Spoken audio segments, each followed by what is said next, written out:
Hey, what's good, y'all? Let's get straight into it for another breakdown. Today, we're going to be talking about Google, which is, I guess, called Alphabet as well.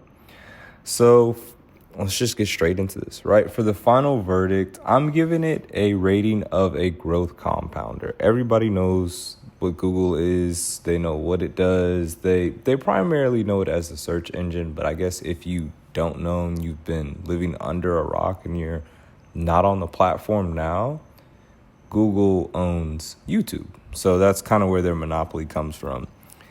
But I mean, a lot of people primarily just look towards the search engine, which is Google search. But it's the digital operating system for the world, I could say. You know, AI, cloud, YouTube, ads, Android. It's a lot of different incorporation. I'd say this is a pretty strong company just because, like, on the talent side of things, they are obviously in the AI and machine learning arms race. They're trying to poach top engineers from OpenAI, DeepMind, Meta, and Amazon. I'm not sure they're doing as good of a job at it as Zuckerberg, but hey, they're doing it. They're definitely doing it, you know. In terms of their retention culture, they are a magnet for PhDs and world-class coders, which will have to shift in the future. So it's going to be interesting to see how that dynamic is, just because AI, primarily ChatGPT and other things that they've been developing themselves, are getting rid of coders. So it'll be interesting just to see how they start doing things. But let's get into the company snapshot. Right, so the sector is obviously technology, well, communication services, but internet as the focus and technology. So the market cap is sitting around 2.3 trillion. And this is a mega cap company, so this is, highly expected. It has a big global impact. A lot of people are on YouTube all around the world and using the search engine as well. The price is floating somewhere around 195 right now. It's not too far off from its 52-week high. I'd say it's about 6%, give or take. Now, in terms of growth, this is a late expansion, but it's very diversified. Again, this company has been compounding for decades now, at an enormous scale. So everybody knows about this company, which is why it's a growth compounder, long-term hold.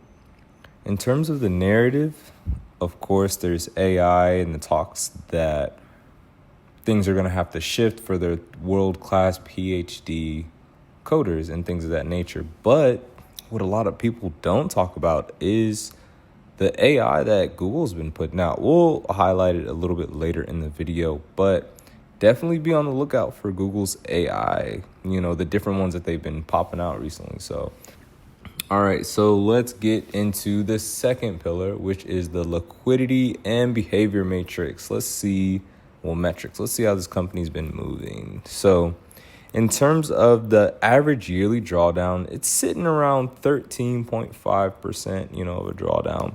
Not terrible. You can expect some pullbacks, you're able to get in, but don't expect anything that's like life-changing unless, the administration, if that's what you want to say. But it's pretty resilient for being a mega cap, honestly. It is a pretty nice drawdown. In terms of buybacks, there hasn't been anything recently announced about it, but last year there was a 62.2 billion buyback, which is obviously strong capital return. Now let's go into the retail flow. It's pretty high. This is pretty dollar cost average friendly. If you can get it on a nice pullback, you're able to see that appreciation relatively quick within the year. In terms of smart money has been sitting in this company since before it even IPO'd, like I've been saying for other companies. It's pretty persistent. Institutions scale into this heavily as YouTube and the Google search engine have been developing and evolving throughout time. Now, in terms of the 52-week low and high, we have 207.05, which is obviously going to change. and then the low of 140.53. So those are the key things to look at for 52-week high and low. Now let's go over into the sentiment mesh. What's the story on this company? What are people, talking about? In terms of retail sentiment, a lot of people are saying, of course, this company's a long-term growth compounder, so of course it's going to continue to bring in money. Like I said earlier, institutional money is overweight in this. They are definitely putting in money on this and continuously buying. Now, in terms of divergence between the two, I'm not seeing anything. It's a pretty broad consensus that this is a strong company and it's not something that you would want to necessarily go against. Now, in terms of red flags, I'm not really seeing anything. There is some insider selling because they are hitting, their 52-week highs, but that's to be expected. You got to take profit. Which is a good lesson. But narrative arc forecast, let's go over into the next section here. So on the time horizons, the 3 to 6 month, I'd say right now it's kind of consolidating, but it's still bullish. It's still doing pretty well. This is typically how it acts in quarter 3. That's just the seasonality of it, right? Now let's talk about the 6 to 12 month time frame. Obviously bullish. A lot of things are coming out the pipeworks, with earnings and everything.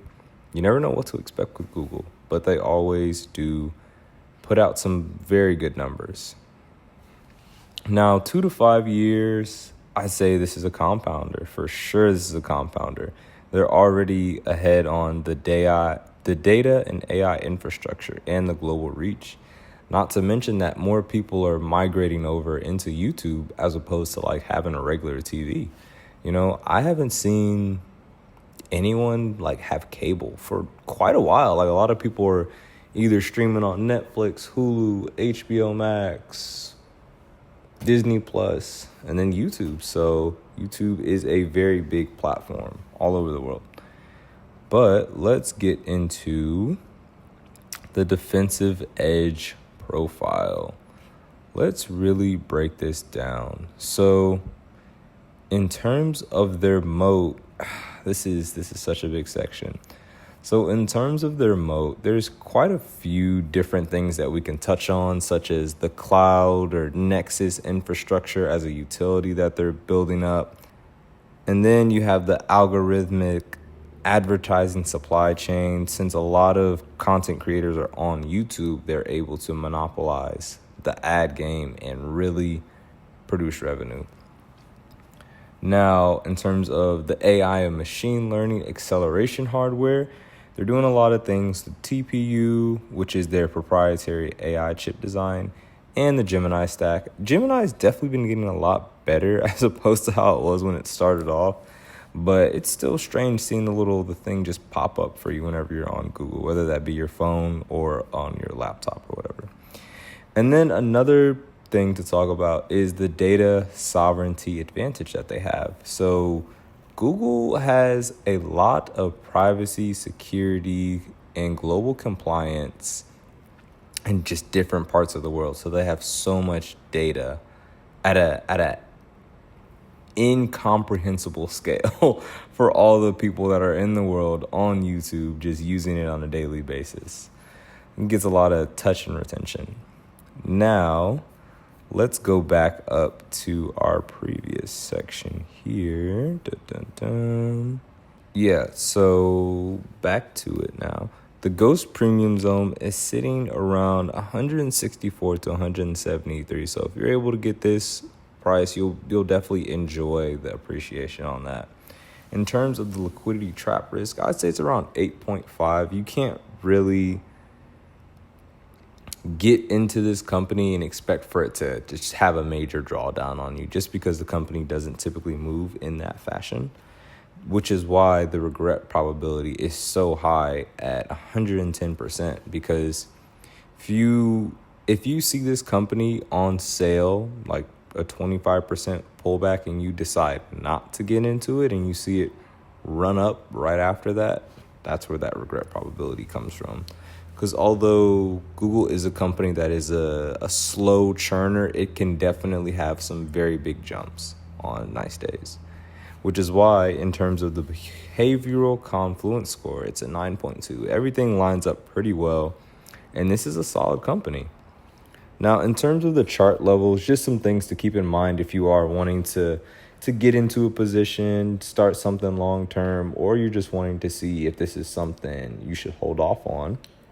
The resistance magnet is sitting at about 202, 208 right now. That's kind of where things are waiting to get pushed at, but that's where sellers are taking profit. Then you have the support zone, which is sitting around 185, 190.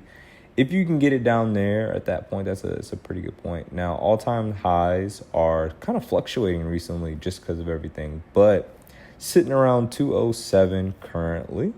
So those are the chart levels. And now let's get into the valuation pulse just to get a little bit deeper dive on the company. Now, the price divided by earnings is sitting at 19.3. And this is pretty reasonable for growth. This just shows that the company is still doing good, still growing, still maintaining. Now, in terms of the PEG ratio, which is the price over earnings versus growth, it's sitting at 1.3, and this is just above deep value. So this is still a pretty strong company, and it's saying by putting your money into this long term, it's making sense for the speed of growth. So the price is reflecting how the growth of the company is going. So it's not like you're buying something overvalued. Now, in terms of the enterprise value, it's sitting at 72.8 billion, and that's pretty good. It's a pretty strong company. This kind of gives you an idea of, is this company healthy? Do other companies see this as competition that they would need to fight against? And obviously, this is Google. This is one of the ones. Now, in terms of the free cash flow and debt, the free cash flow is just obliterating the debt, and that's what I like to see in fire companies. The debt is sitting at 10.8 billion, and the free cash flow is 72.8 billion. That's insane. It's insane. They're doing something right for sure. Now let's get into our seasonal return matrix. Now, the highest average return month is in July. Of course, it's the summer months. And you can typically expect something around 8.15% gains in that month. So if you are doing options or you're wanting to take profit on your long-term holds, July is a pretty good month. Now, the second highest month is October, actually, with a 4.65%. Now, if you're wanting to do options or get into your positions for long-term, the lowest average return month is February with a negative 0.64% drawdown. So that's a pretty good time for you to get into your things. And now let's talk about the top competitors that you guys literally live with on a daily basis. Maybe not Meta, but the first competitor is Microsoft. Now, their year-to-date gain is at 106.25%. That's pretty damn crazy. Amazon kind of lagging behind after looking at the 106. It's sitting at negative 2.57, so not the best in the world, but it is what it is, right? And then we have your third competitor, which is Meta, and Meta is a freaking beast. So the year-to-date gain on that is 30.39%, so pretty strong. And then for the summary and metrics table, let's really get into this. The year-over-year revenue growth is sitting at 13.9%. The profit margin is 31%, which is pretty damn good. It's pretty good. For every 100 they make, they keep 31. That's pretty good.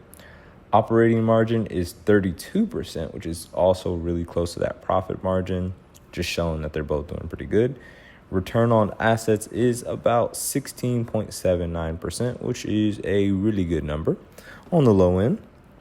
Now, in terms of the short float, that's about 1%, so not too many people are shorting this company. They see the growth in it, but there are people who are still shorting it, as you can see in the short ratio, which is also at 1.41.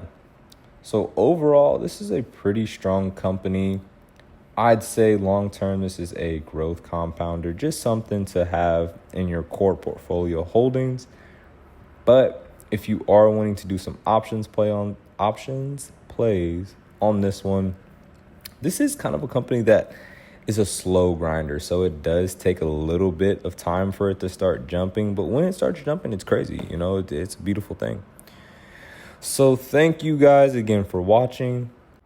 Hit the like button, hit the subscribe if I put you on game today.